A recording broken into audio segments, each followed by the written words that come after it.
24'те екінші есеп. Кездейсоқ шаманың берілген үлестірілім заңы бойынша оның дисперсиясын табыңдар. Шешуі.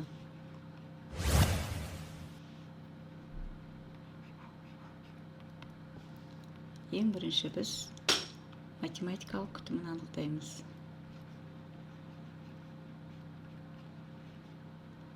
Ол үшін кестедегі x1-дің мәнін p1 ықтималдылық мәніне көбейтеміз. x2-ның мәнін p2-ге көбейтеміз.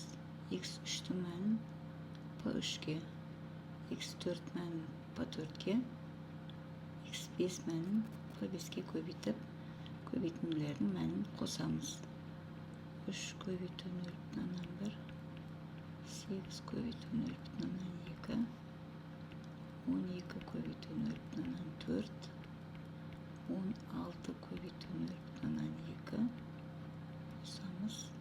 18 көбейту 0,1. Нәтижесінде 11,7 шығады. Бұл бізде математикалық күтімнің мәні. Енді дисперсиясын табамыз. Дисперсияның формуласын жазып қоямыз. m x азайтылған mx квадрат. Яғни x1 тең 3-тен, яғни x1-дің мән 11,7 математикалық күтімді азайтып квадраттаймыз. Нәтижесінде 75,69 болады. Яғни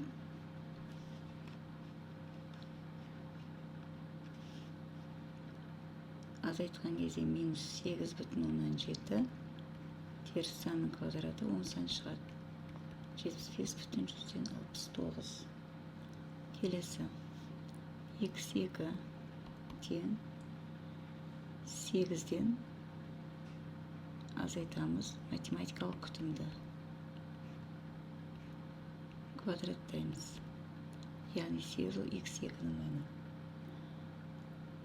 Минус 3,7 шығады. Квадраттаймыз. 13,69. x4-ті табайық. x3-ті. Келесі x3-ті мәні 12. 12-ден 11,7 азайтамыз. Және айырмасын квадраттаймыз. 0,3 шығады. Оны квадраттайтын болсақ 0,9. Енді x4-ті анықтаймыз. 16 азайту 11,7. Квадраттаймыз. 4,3 квадрат тең 18,49. x5-дің мәні 18 азайту 11,7. Квадраттасақ, айырмасы 6,3. Квадраттаймыз. 39,169. Енді осы алынған мәндерді біз кестеге жазып шығайық. Үлестірілім заңының кестесін құрамыз. Яғни m x минус m x квадратты мәндерін жазамыз. Және жерге p-ның мәнін жазамыз.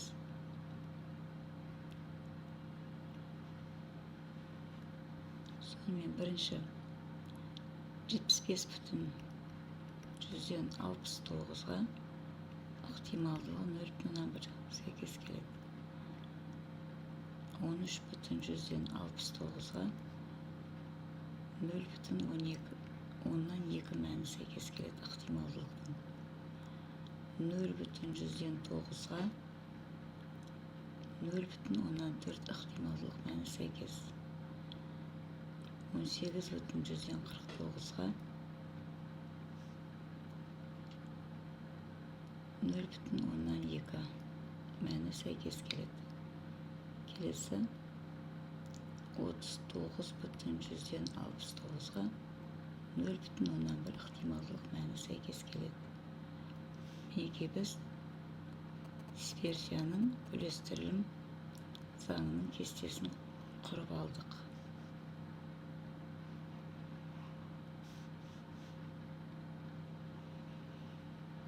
Енді дисперсияны анықтаймыз. dx тең x1-дің мәнін ықтималдылыққа көбейтіп шығамыз. x2-ні p2-ге, x3-ті p3-ге, x4-ті p4-ге, x5-ті p5-ге көбейтіп, көбейтінділердің қосылысының мәнін табамыз. 75,69 көбейту 0,1 қосамыз. 13,69 көбейту 0,2 қосамыз. 0,9 көбейтілген 0,4 қосу. 18,49 көбейту 0,2 қосу. 39,69 көбейту 0,1 тең. Көбейтінділердің мәнін тауып, барлығын қосып шығатын болсақ, мәні 18,1. Жауабы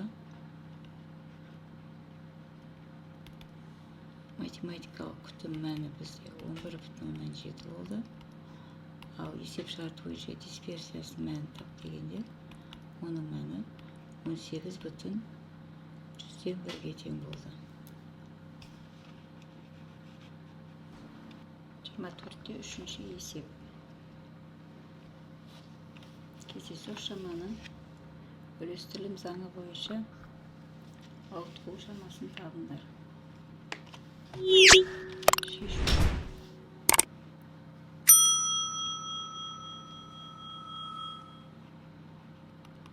Ең бірінші математикалық күтімін анықтаймыз. 2 көбейту 0,2, 5 көбейту 0,4, 7 көбейту 0,2, 10 көбейту 0,2. Нәтижесінде 5,8 шығады.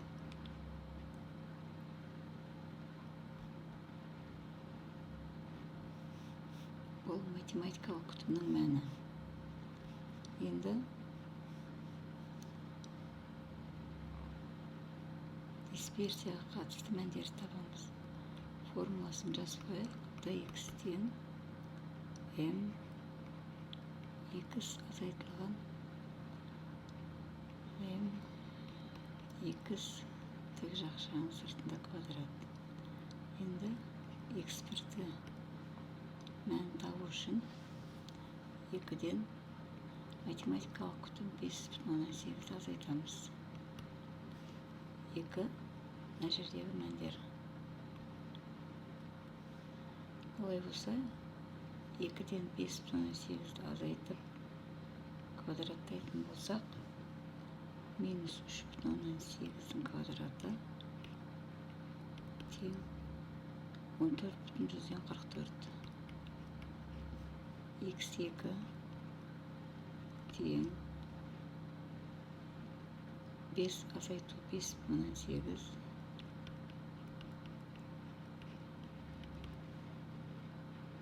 минус 0,8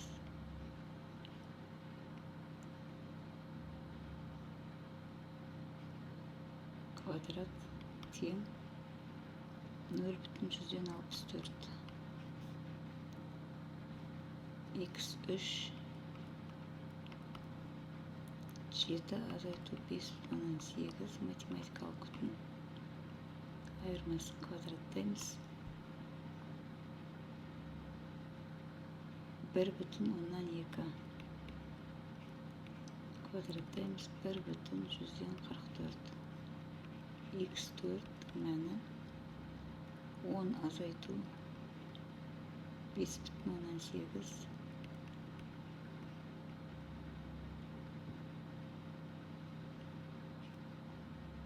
тең 4,2 квадраттаймыз 17,64. Енді біз үшінші кезекте осы мәндерді үлестірілім заңы кестесіне енгіземіз. m x азайтылған m x квадрат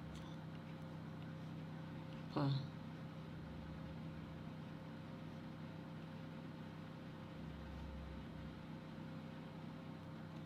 бірінші 14,44 ықтималдылығы 0,2 ықтималдылығын жоғары кестеден аламыз. Келесі бізде 0,64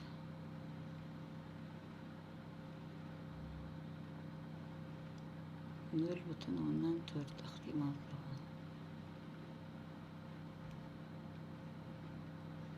Енді 1,44 0,2 ықтималдылығы 17,64 ықтималдылығы 0,2. Бұл үлестірілім заңы дисперсияның. Енді осы табылған мәндер арқылы біз дисперсияның мәнін анықтаймыз. dx тең 14,44 көбейту 0,2 қосамыз 0,64 көбейту 0,4 қосу 1,44 көбейту 0,2 қосу 17,64 көбейту 0,2 нәтижесінде 6,96 шықты. Бұл бізде дисперсияның мәні. Біз орташа ауытқу шамасын анықтауымыз керек.